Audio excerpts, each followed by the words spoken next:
Quand vous allez aujourd'hui dans les YouTube congolais, c'est les YouTube les plus bizarres du monde entier, où il n'y a que les injures et que les bêtises. Les journalistes chrétiens, où est leur impact dans les YouTube? Quand on fabrique les informations, on achète les informations, les chrétiens aussi achètent aussi les informations, ils mentent aussi. Quel est leur impact? Donc, vous comprenez, ici, nous voulons que les compétences chrétiennes dans les différents domaines soient équipées de manière à ce que la spiritualité se fasse sentir dans ce qu'ils font. Je peux être un bon journaliste, bien traiter mes informations, bien faire mon travail, faire un nom dans mon travail, dans la vérité. Mandat Trésor, Dominique, il est vidéaste. Je crédibilise ce qu'il fait comme travail.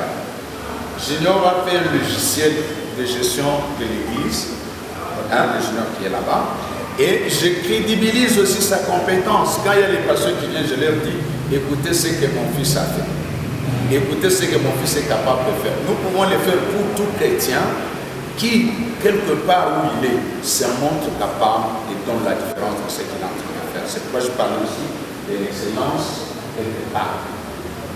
Vous comprenez? On voit c'est un grand travail là. J'ai besoin de personnes qui peuvent travailler comme ça.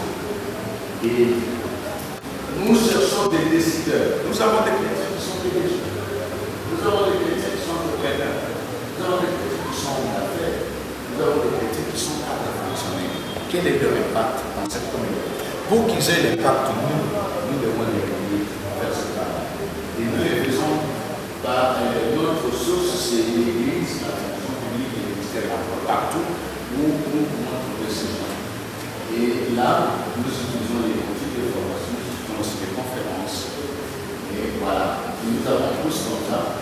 Nous avons une institution que j'appelle le rendez-vous du leadership chrétien. Je peux montrer une image de ça.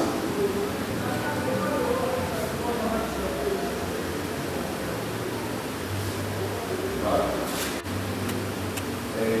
C'est au niveau de la leader chrétien, c'est l'idée de mettre les leaders et les chrétiens ensemble pour qu'ils stimulent de la manière que je parle ici, afin que nous ayons un impact. Voilà, c'est tout un cadre pour ça. On peut revenir au tableau. Alors, nous avons les leadership transformationnels. Ça, c'est pour transformer la société. Alors, dans ces leadership transformationnels, voilà. L'idée, équiper en transformation, influencer les décideurs. Vous voyez ici, ce que tu as entendu de moi, en présence de beaucoup de témoins, confier à des personnes qui soient capables de l'enseigner ou aux autres. Ça, c'est les disciples, la multiplication. Et pour le faire, nous avons besoin, ici, notre idée, comment de concevoir et développer des stratégies et des doctrines de l'éducation transformationnelle. Des changements de mentalité. Ok? Et nous avons besoin d'avoir pasteur, personnalité politique, enseignant, journaliste, artiste, église. Nous trouvons ces gens dans les églises, partis politiques, Assemblée nationale et Sénat, etc. Et nous les faisons sur ta module et par de conférence. Nous avons notamment élite. Élite Leader School, c'est l'idée de pousser les gens à travailler pour l'excellence et émerger pour les églises. Et enfin, nous avons l'éducation face à l'église. L'éducation populaire, l'idée c'est sensibiliser, développer les futurs leaders. Vous avez ça. Ils sont là unis, ce que nous avons, nous devons les donner à nos enfants. Des choses comme ça. Pour qu'ils ne viennent pas avec. Nous avons pas notre développement personnel de discipline, opération de sport. Toutes ces choses, nous pouvons les donner aux gens. Ce sont des choses que je ne fais pas. Je ne fais pas parce que j'ai envie de le faire. Dieu m'a fait grâce de circuler dans le monde entier. J'ai étudié des cultures. Je vois notre culture, je vois notre culture. Je vis entre plusieurs cultures. Je peux dire, moi je suis avec mes frères congolais dans notre culture et j'ai vu aussi avec les occidentaux dans leur culture. Dieu m'a fait cette grâce. Et quand je suis au Congo, Je suis purement avec les frères congolais. Dieu m'a fait grâce que quand je suis aux États-Unis, je suis purement avec les Américains. Dieu m'a fait grâce quand je suis en Afrique du Sud, je suis qu'avec les Sud-Africains. Dieu m'a fait cette grâce. Ça me permet de voir comment les gens vivent ici, comment ils vivent là-bas, et ça me fait un peu transculturel pour voir comment les gens vivent. C'est sur base de ces choses que je comprends par exemple ça. Vous allez voir que l'église chez nous, les gens ont difficile à comprendre les notions de loi. Vous allez voir par exemple que nous n'avons pas la discipline personnelle. Les gens ne sont pas disciplinés. Vous avez l'exemple qu'on invite les gens par exemple à 9h, mais le premier Congolais viendra à 11h. À 10h30. C'est pour je t'ai dit que tu es parmi les rats. Tout ça, ça émane de quoi? Manque de la discipline personnelle. Ces choses ne viennent pas dans la prière quand les gens prient. On doit former les gens. Les gens doivent vivre dans un environnement qui les permet de développer cette discipline personnelle. Donc, ce n'est pas de la théorie, mais c'est aussi de la vie, un style de vie que l'on met. Alors, si on ne crée pas un environnement qui pousse quelqu'un à être discipliné, il ne le sera pas, malgré tout ce que l'on va faire. Alors, c'est ce qui fait que notre population, par exemple, a difficile à respecter les biens publics. Si on prend les nombres de chrétiens qui sont en RDC, 80% comme on l'a dit, si tous les chrétiens apprenaient avec la discipline personnelle et que tout le monde apprenait à respecter les biens publics, au moins il y aura l'impact de la vie chrétienne en RDC. Puisque nous serons nombreux qui comprenons que les biens publics doivent être respectés. Mais si jusqu'aujourd'hui, tout le monde, la plupart des Congolais ne respectent pas les biens publics, ça veut dire que même l'Église n'a pas de l'impact de cette éducation dans la population. Est-ce clair ça? Bon. Et tout ça, l'organisation, c'est aussi un problème. Nous avons un problème d'organisation. Et ce sont des problèmes clairs qui subsistent dans notre société que nous devons regarder. Nous avons les leadership qui posent un problème, nous avons les compétences qui posent un problème. J'ai vu par exemple que chez nous ici, je l'ai dit plusieurs fois, les gens veulent faire les choses, mais les gens ne veulent pas apprendre comment il faut réellement faire les choses. Ça, c'est mon constat. Je ne dis pas plus que je vois les gens les dire, j'entends les gens les dire, c'est un constat. Je vous dis, tout ce que j'ai fait ici, je l'ai fait sur base d'un constat de ce que j'ai vu dans mon pays. Et je parlais de l'organisation. Je vais faire une sorte de transmission de pouvoir, de force. Je vais transmettre l'onction, de puissance. Ok? Vous allez voir combien de Samuel, vous allez venir nombrer, n'est-ce pas? Si je vais vous apprendre comment je vais vous transmettre la puissance. Ok? Mais je vous vois comment Dieu me dit, comment aller, je vais vous transmettre ce que Dieu m'a donné. Vous devez aussi l'avoir. Vous allez voir, je vais manquer une intelligence. Mais quand je parle de la formation, peu de gens arrivent. Ça montre notre environnement, comment il fonctionne. C'est-à-dire nous sommes plus sentimentaux, nous croyons plus à ce qui est charismatique, nous croyons à ce qui est réel, ce qui est raison. Nous ne croyons pas à la raison. Nous sommes superstitieux. Donc, dans ces cas-là, il y a un problème. C'est pourquoi vous voyez un chauffeur qui veut être chauffeur, il veut conduire, mais il ne veut pas apprendre à être un bon chauffeur. Alors, si vous avez papa Kumba biso mama tika makelele. C'est la kaka ngai na mimoko tozo kene na kokomi. C'est mama tika na makelele ko. Il n'a même pas envie d'apprendre, mais il a besoin d'être un bon chauffeur. Mais on ne le sera pas sans avoir appris. C'est la même chose avec les pasteurs. Combien nous les avons, ils ne veulent pas apprendre, ils vont vous dire non,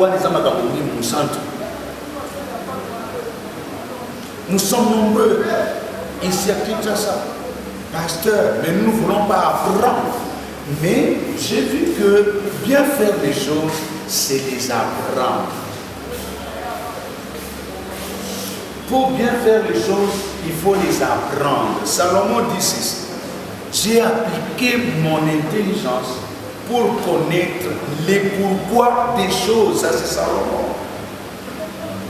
l'homme le plus sage de la Bible. Il dit: j'ai appliqué ma connaissance juste pour savoir les pourquoi des choses, savoir pourquoi la terre existe, pourquoi le soleil existe, pourquoi il pleut, pourquoi les poissons nagent, pourquoi quand un poisson il est en dehors de l'eau, il n'existe pas longtemps. Tout ça, il dit, j'ai appliqué mon intelligence pour connaître les pourquoi des choses. Ça, c'est la connaissance.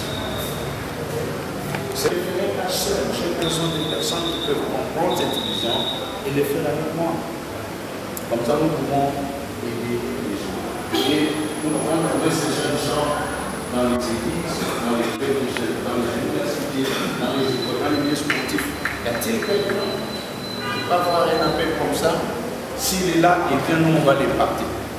Nous allons lui montrer ce qu'il doit faire, comment il peut y aller, et comment il peut toucher ces gens. Ça c'est autre chose, mais on s'arrête ici. Ça c'est un carnaval, encore en général, si nous faisons bien, on s'arrête ici. Dans l'éducation des enfants, nous croyons que les enfants c'est l'avenir. Moi je crois qu'il y a un lien. Vous prenez les enfants, vous prenez les personnes adultes, vous prenez les vieux aussi, ou bien les vieillards, comment on pourrait les appeler. Il y a un lien. Il y a la jeunesse ici, je m'excuse, ou les jeunes. Donc si ça, cette période passe mal, là aussi, sera infecté. Si ça passe mal, là aussi, ça sera infecté. Si ça passe mal, là aussi, ça sera infecté. Je peux poser la question, combien de personnes chez nous peuvent préparer bien leur vieillesse, leur retraite? Samuel, tu as déjà pensé à ta retraite? Tu as déjà pensé à ta retraite? Tu vas passer ta retraite où?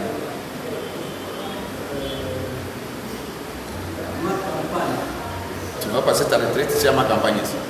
Tu comprends ce que je dis, retraite? Je ne parle pas de la retraite des jeunes. Quand tu pars gêner dans la prière.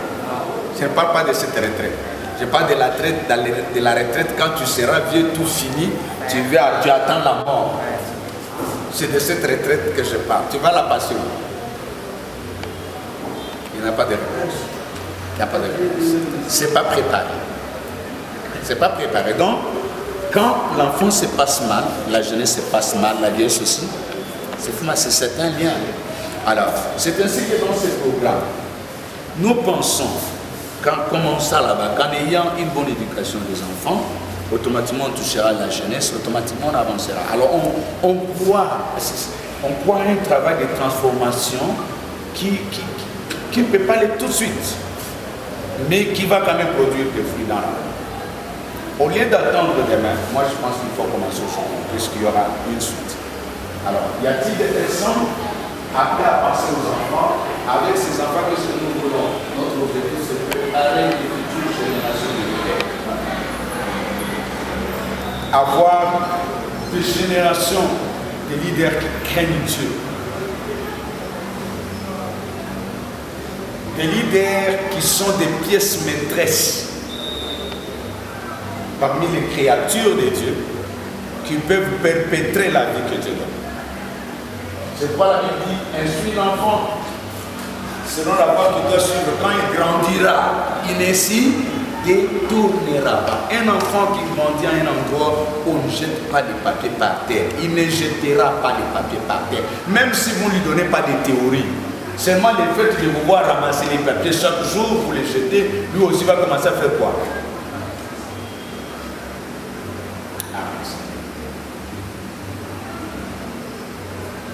Donc, si on a un enfant comme ça, on aura un jeune comme ça, on aura un vieux comme ça, et ça sera des générations. C'est pourquoi je vais appeler ça leadership transformationnel. L'idée d'inculquer les valeurs chrétiennes et les notions de leadership dès les bas âges, les valeurs chrétiennes aux enfants, dire aux enfants déjà, dès qu'ils sont enfants, qu'ils se comportent comme des leaders. Qu'ils se comportent comme des personnes sur qui Dieu compte pour manifester sa présence dans le monde. Et nous voulons les enfants. dans tous les points. Nous avons besoin de ces enfants dans les églises locales et familles. Est-ce que les églises pensent à ce genre de projet? Ici, je ne parle pas de l'école des dimanches. Je parle des valeurs chrétiennes et des notions de leadership dans les enfants.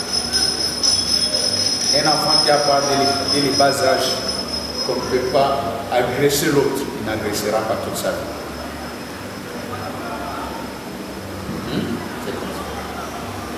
Donc, un enfant qui n'a jamais entendu comment on injurie, il n'injuriera jamais. Un enfant qui n'a jamais volé, il ne volera jamais et ne tolérera jamais le vol s'il est responsable. Donc, nous avons demandé qu'on prend ces dispositions aux enfants. Voilà au moins les stratégies que nous utilisons. Mais dans ce moment, ça fait beaucoup d'années.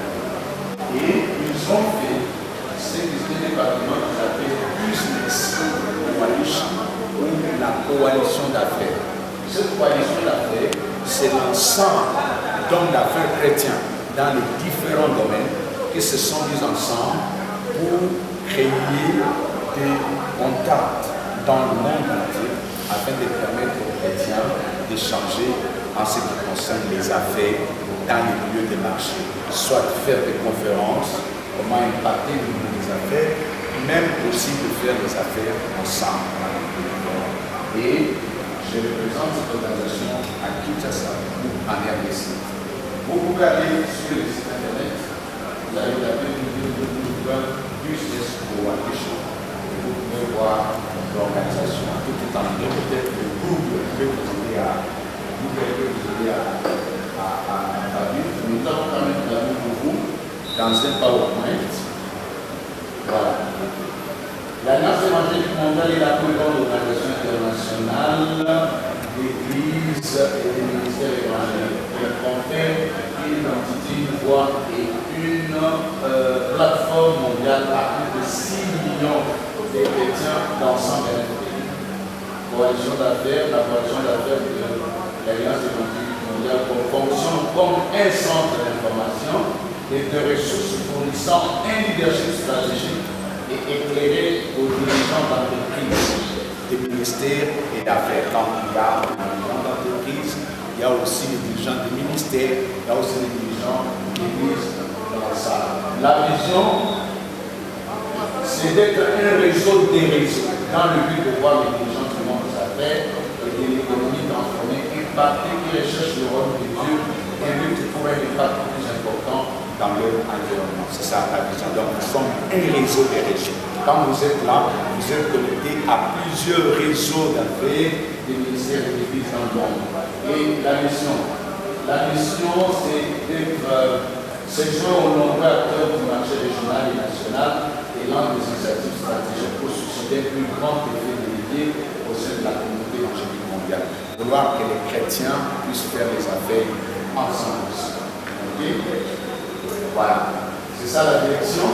Notre direction, c'est Thibaut, c'est un pasteur qui est allemand, aussi un homme d'affaires, celui qui a la tête de ça.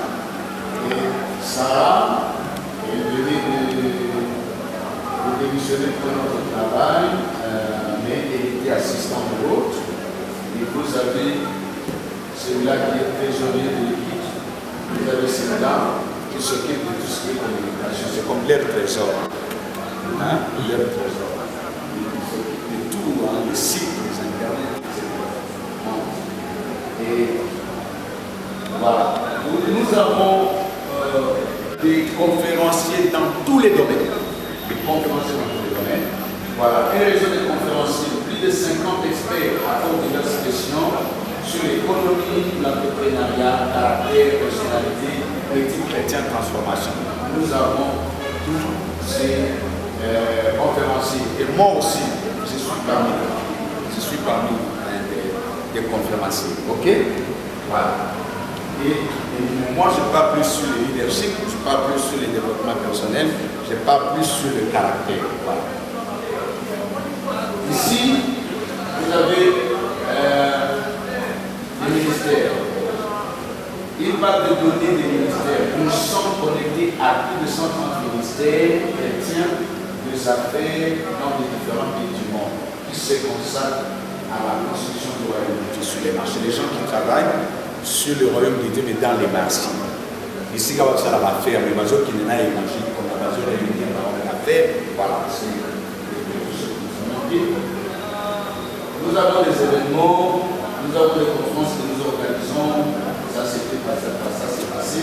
Nous en avons pour 2022 par exemple. En août, nous avons une organisation membre qui organise des conférences pour les hommes d'affaires au Canada. C'est des gens qui s'intéressent très bien. Alors, et c'est chaque année, au mois d'août, pendant une semaine, les hommes d'affaires du monde entier se rencontrent pour partager l'expérience, les difficultés que vous avez dans les affaires. Vous dînez ensemble, vous faites l'échange, vous faites des contacts. Ce sont des rencontres de qualité. S'il y a des gens qui sont intéressés, ils peuvent venir nous donner les commandes si vous êtes partis. Voilà. Pas de données universités, nous avons des universités, des instituts supérieurs, collèges, centres, les grands problèmes liés à la foi et au travail. Nous sommes excellents qui sont pédagogiques. Nous avons des universités.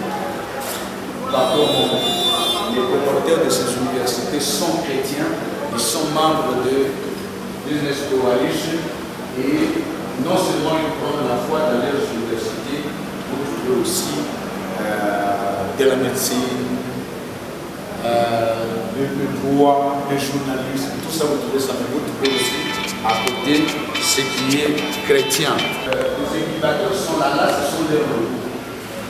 Nous sommes nombreux. Nous avons aussi